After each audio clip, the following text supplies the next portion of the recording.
Welcome to today's lesson on social networks under COVID-19.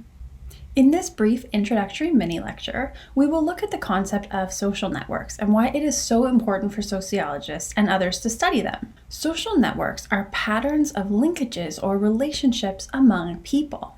Learning about how individuals and groups are connected to one another is a critically important aspect of understanding the societies in which we live.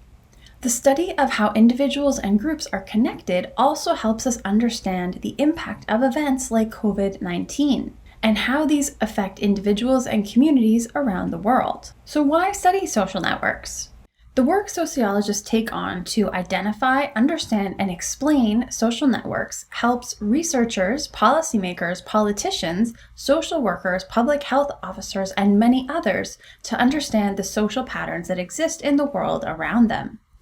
This not only helps us understand our own societies better, but importantly helps individuals in leadership roles act and react to events in ways that are helpful and effective.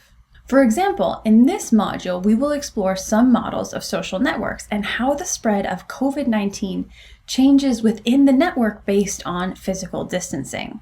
In the context of this pandemic, it is critically important to understand how our social networks shape and impact society. These are some key terms you might find recurring throughout the module. Please feel free to come back to this table at any point for a refresher.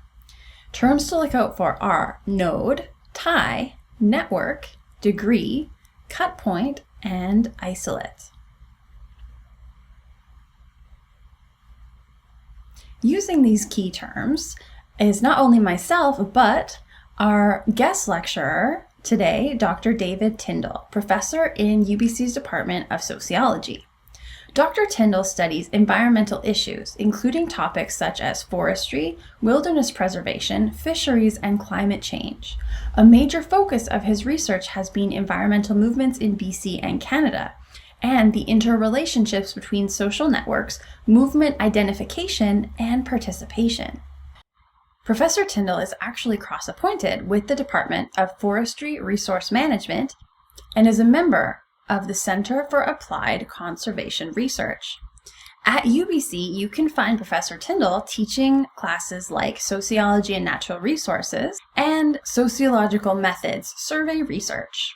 Over the course of this lesson, we will have the opportunity to explore and analyze the following questions. What is a social network and how do we understand social networks? How can social network analysis help us understand patterns in COVID-19 cases? How can social networks help us understand the risks of this pandemic? What can social network analysis tell us about the importance of physical distancing? How does the small world problem help us understand the spread and impact of COVID? And how does studying social networks help us understand the impact of COVID on individuals and society?